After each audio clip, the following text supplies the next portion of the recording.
Le PSG aurait proposé un contrat absolument énorme à Kylian Mbappé et Lenny Yoro pourrait rejoindre le Paris Saint-Germain dès cet hiver. On voit tout ça dans cette vidéo. Salut à tous les gars, c'est Azial. Aujourd'hui, on se retrouve pour une nouvelle vidéo. Nouvelle vidéo actu Paris Saint-Germain, surtout liée par rapport au mercato où on va encore une fois parler de l'avenir, du destin de Kylian Mbappé. Aujourd'hui, dans cette vidéo, on va se concentrer côté PSG parce qu'il y a eu aussi de l'actu côté Real Madrid. On en fera une vidéo dédiée, comme ça je trouve que ça sépare bien, on va dire, les deux points de vue et les deux bruits de couloir qu'on a des deux camps. Côté PSG, aujourd'hui, on va parler d'une actu qui est sortie, d'une info. Alors, à prendre avec des pincettes, comme d'habitude, vous connaissez le cas Kylian Mbappé, c'est un cas qui est très compliqué à parler, à parler, on va dire, avec des certitudes.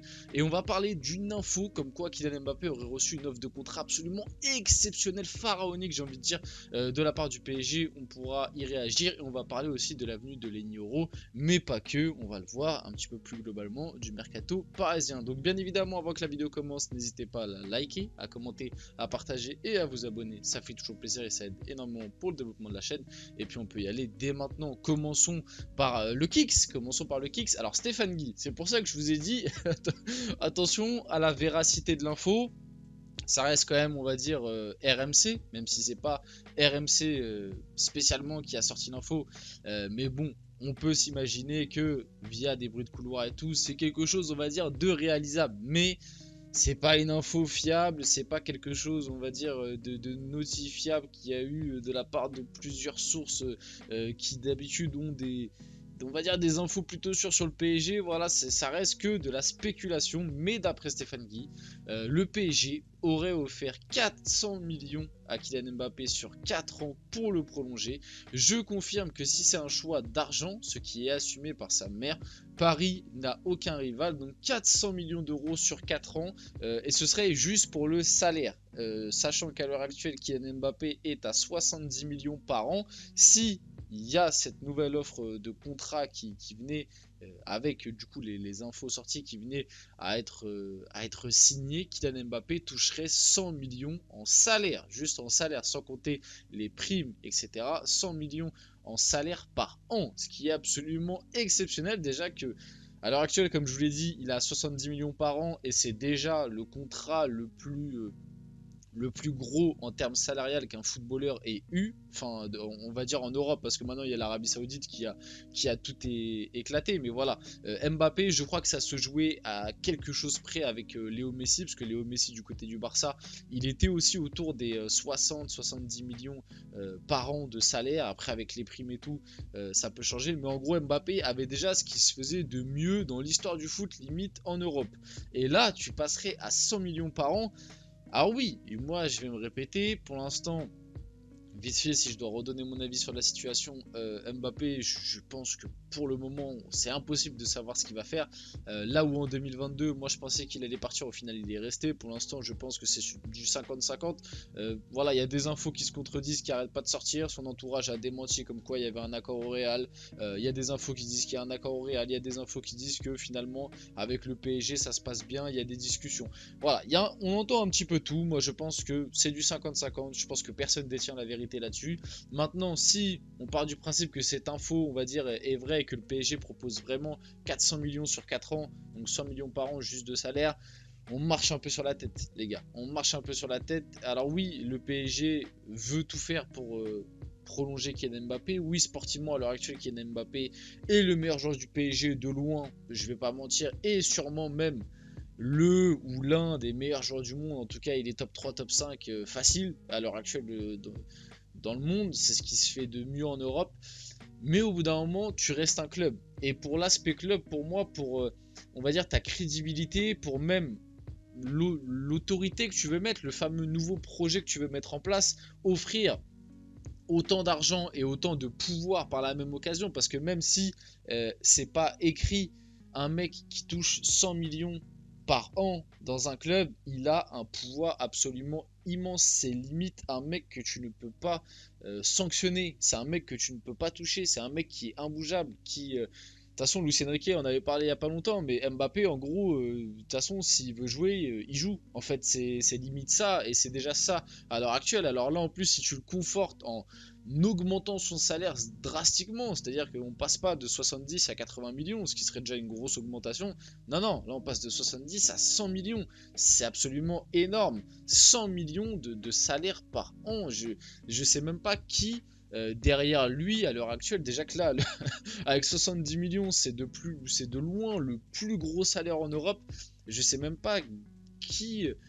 Enfin, franchement, les gars, je pense que vous vous rendez pas compte, 100 millions par an, ça fait au moins 3-4 top players. Un top player moyen en Europe à l'heure actuelle, ça touche, on va dire, ça touche 20 millions par an. Vraiment un top player, un mec qui est valeur sûre à son poste, tu vois, un top 5 à son poste, ça touche, ouais, 20-25 millions par an, grand max, dans la plupart des gros clubs. Là, 100 millions sur un seul joueur, sans compter les primes et ce qu'il y a autour. Certains vont me dire, c'est pas ton argent. Oui, d'accord, c'est pas mon argent, c'est pas moi qui vais le payer, ça va rien changer à ma vie qu'Mbappé il touche 100 millions par an. Mais pour la simple logique sportive, pour le futur du club, etc. Pour aussi les possibles nouvelles recrues. Tu mets 100 patates par an sur une tête.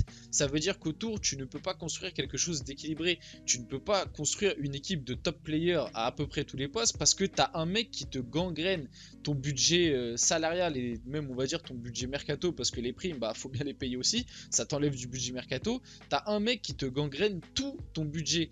Et pour moi, c'est pas forcément la chose à faire sur la durée. On l'a vu, bah voilà, quand l'année dernière on avait Messi, Neymar, Mbappé ensemble, en termes salarial, c'était absolument démentiel, juste les trois ensemble. On l'a bien vu autour, on pouvait recruter quasiment personne. Là, on a laissé partir Ramos, Neymar et Messi, ce qui a fait que cet été, bah, c'est pour ça qu'on a pu autant empiler. On a d'ailleurs claqué quasiment 400 millions, même si on a vendu aussi, mais voilà, c'est grâce à ces gros salaires qui sont partis. Là, si tu mets ce salaire-là à Mbappé, c'est comme si en gros, bah, tu faisais revenir Messi et Neymar au club, quoi. Grosso modo, sauf que bah, tu as juste Mbappé, tu recrutes personne. En termes salarial, c'est absolument exceptionnel. Donc voilà, je pense que vous avez compris un peu mon avis là-dessus. Je suis pas vraiment pour. Bon, le PSG va absolument savoir rapidement la décision de Kylian Mbappé. Le club prépare un plan B si le Français décide de partir. À Paris, certains sont pessimistes concernant une éventuelle prolongation au club. Voilà, donc la prolongation n'est pas quelque chose de garanti. Et je le répète, hein, sportivement, Mbappé, c'est absolument exceptionnel. Oui, sur ça, j'ai rien à dire. Mais au bout d'un moment, il faut être raisonnable et raisonner surtout. Il faut réfléchir, il faut penser un petit peu sur la durée. Il y a plein de clubs qui ont gagné des champions sans Mbappé. C'est pas parce que tu l'as et que tu vas le payer à une somme pharaonique que forcément, voilà, Mbappé, c'est pas le seul top player qu'il y a non plus en Europe. Tu peux essayer d'aller chercher d'autres top players ou alors de les créer toi-même, j'ai envie de dire. Faut rappeler qu'Mbappé, au moment où il vient, c'est pas un top player. C'était le plus gros prospect du monde, mais c'était pas un top player. Le PSG et Lille vont discuter cette semaine pour les Euro. Le PSG veut s'appuyer sur le jeune défenseur au plus vite et c'est le message qui est diffusé aux joueurs et à son entourage. Qu'est-ce qu'on en pense de la venue de Lenioro cet été? Vite fait parler du joueur, même si en vrai, bon, voilà, je pense que la plupart vous connaissez la qualité du joueur et j'ai déjà abordé le sujet, si je me trompe pas, dans de précédentes vidéos actu Mercato PSG. Bon bah voilà, Lenioro ce serait une recrue très très bonne pour le PSG. Je sais pas si à l'heure actuelle il viendra en tant que titulaire. Bon, après, avec la blessure de Skriniar, il y a une place à prendre, mais voilà, faut pas non plus sauter les steps trop vite, même si il montre de très bonnes choses à Lille. Faut se calmer et faire attention. Maintenant, moi, personnellement, du côté du PSG, j'aimerais plutôt qu'on recrute un latéral gauche, parce que finalement, si tu recrutes un latéral gauche, t'auras Nuno Mendes Nuno Mendes quand il reviendra et du coup ce nouveau latéral gauche qui viendrait, et dans l'axe tu pourrais mettre Lucas Hernandez, Marquinhos. T'es pas obligé de prendre Lenioro dès cet hiver. Par contre, pour cet été, moi je suis plutôt chaud. Je pense qu'un Lenioro qui viendrait en quatrième, on va dire, dans la rotation, on espère avec un retour de Kipembe, avec un plutôt bon niveau, et puis tu as toujours Skriniar, tu pourras avoir vraiment une très très grosse rotation derrière. Et puis tu as Beraldo aussi, donc même limite, il faudrait peut-être faire partir quelqu'un cet été. Si tu fais venir Lenioro, bah pourquoi pas, peut-être Marquinhos, hein, peut-être une fin de cycle et tout, on verra. Mais ouais, Lenioro pour cet été, je suis plutôt chaud. Pour cet hiver aussi, hein, s'il vient, moi je suis content, parce que ça reste un joueur confirmé en Ligue 1 avec d'énormes perspectives d'avenir, mais je me concentrerai plus sur un latéral gauche personnellement. Et pour finir la vidéo, parler vite fait un petit peu de Moscardo. On en a plus entendu parler depuis son opération et sa blessure qui l'éloigne des terrains pendant 3 mois. Le président des Corinthians, de son côté, a confirmé que Gabriel Moscardo peut être considéré comme un nouveau joueur du PSG. L'affaire est conclue, Moscardo a été vendu au PSG, l'histoire est terminée. Info qui a été démentie par le PSG. Le PSG ne confirme pas les propos du président des Corinthians qui avait assuré que le transfert de Gabriel Moscardo était réglé. Le quotidien L'équipe indique que la direction parisienne reste toujours sur ses positions. Elle souhaite toujours que le Brésilien se fasse opérer avant toute signature de contrat. L'entourage de Moscardo espère qu'une issue sera trouvée d'ici la fin de la semaine. Parce que oui, je vous la fais très rapidement.